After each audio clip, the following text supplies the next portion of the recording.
Artificial intelligence. When we hear those words, what do we imagine? Is it something good and helpful or bad and destructive? Well, for many people, an image of a dystopian future filled with killer robots fills their mind. But is that really what's in store for humanity in the future, or is the topic at hand much more complex and deep than that? I mean, AI has been a huge buzzword lately, so it's important to figure out the limitations of its capabilities. Now, to be honest, artificial intelligence has been vastly overblown in my opinion. I mean, yes, okay. So there is a possibility that it could kill all of humanity and end our entire race. But that's just a possibility. Let's go over the facts here. So, people what they're really, worried about is just it's the capability of AI having conscious. And I get it, right? A robot having conscious and making a decision to kill all humans, because we're obsolete.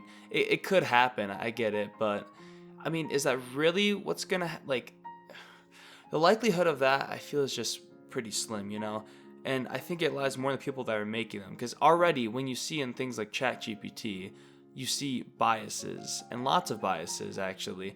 I've used ChatGPT a decent amount of times, and I've definitely picked up some, hints of the creator of, what am I trying to say here? Okay. I'm trying to say that the creator of the algorithm, and that's all it is. AI is just an algorithm, and all an algorithm is just a program that has an instruction sheet pretty much, and it, fires those functions.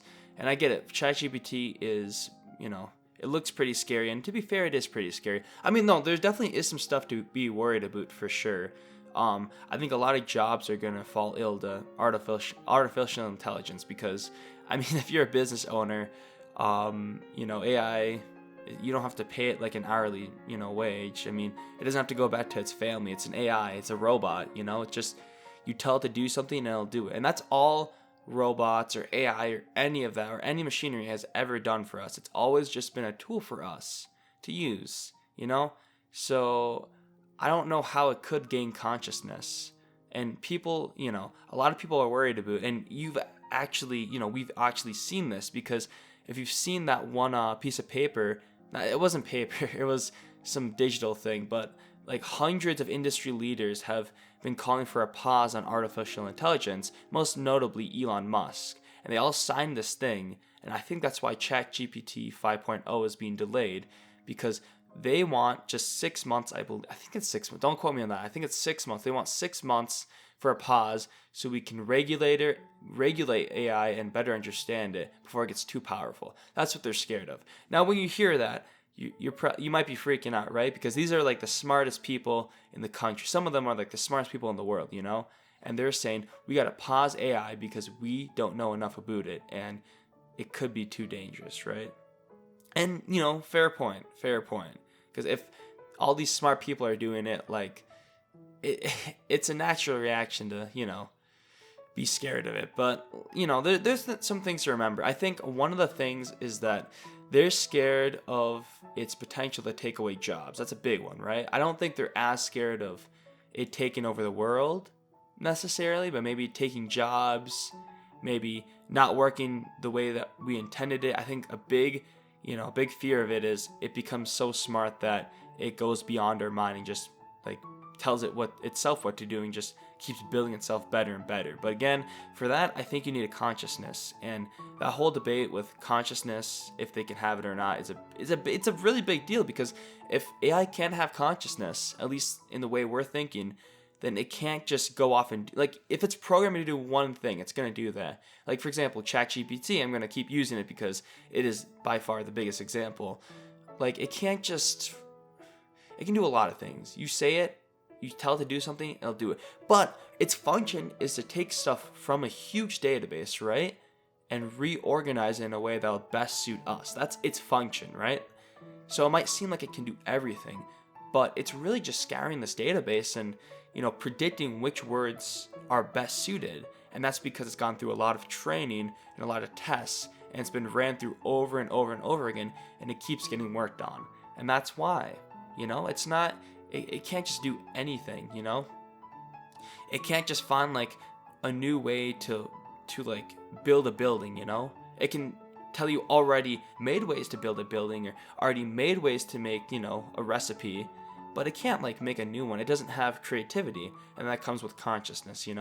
So I think, yes, okay, AI definitely, there is some worry, and I worry about it too. Like, I'm not just like trying to say that there's no worry at all. Some jobs are going to be taken. It might make a lot of human functions obsolete in the future. And this whole pause that they want to happen, which I believe is kind of happening. I mean, at least ChatGPT seems to be delayed, and that's the biggest thing in AI, I guess, that we know of right now. There might be even bigger things in AI going on right now that we just don't know about. But, with the whole pause, that's I do agree with that, though, because even if I don't think it can have a conscious, or I don't think it can, take over the human race, like, we definitely should understand it and see its limitations, because we don't want it to just like go above our, like we don't want it to become like just smarter than us, just at everything.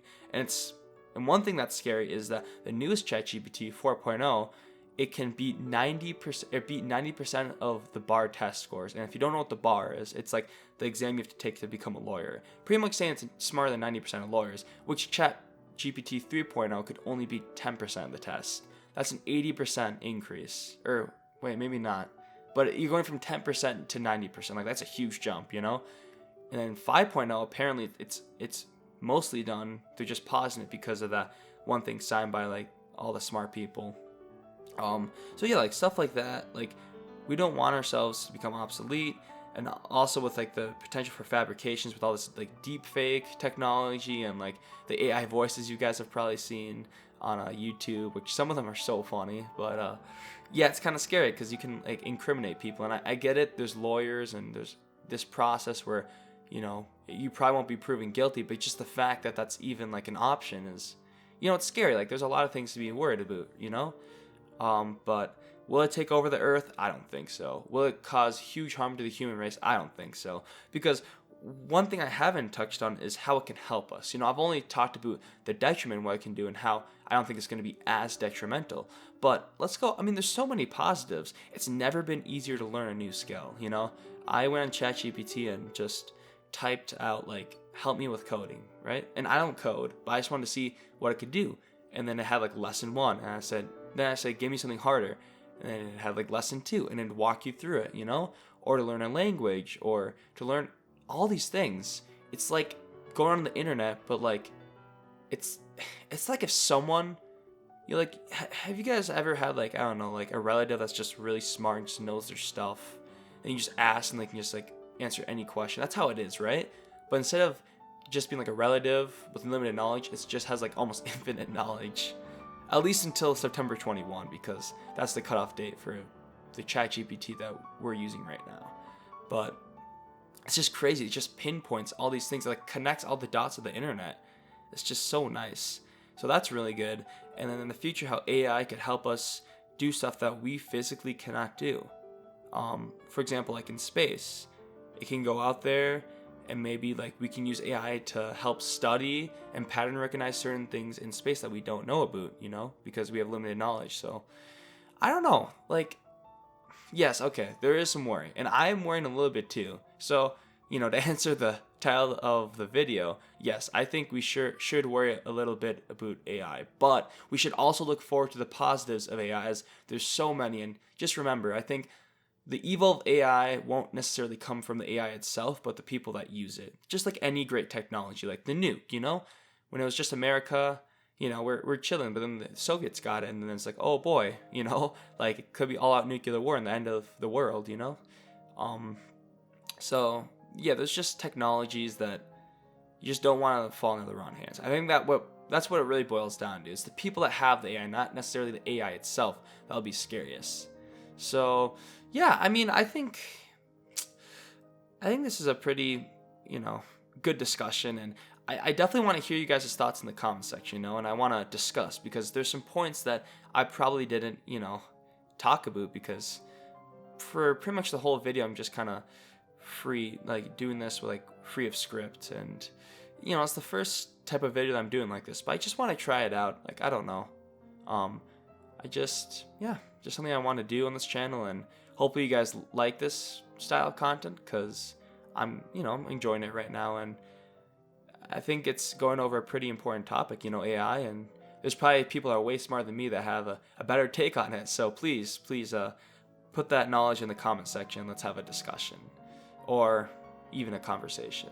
So yeah, that's gonna do it for this video, and I hope that we get something out of this. So yeah, see you guys.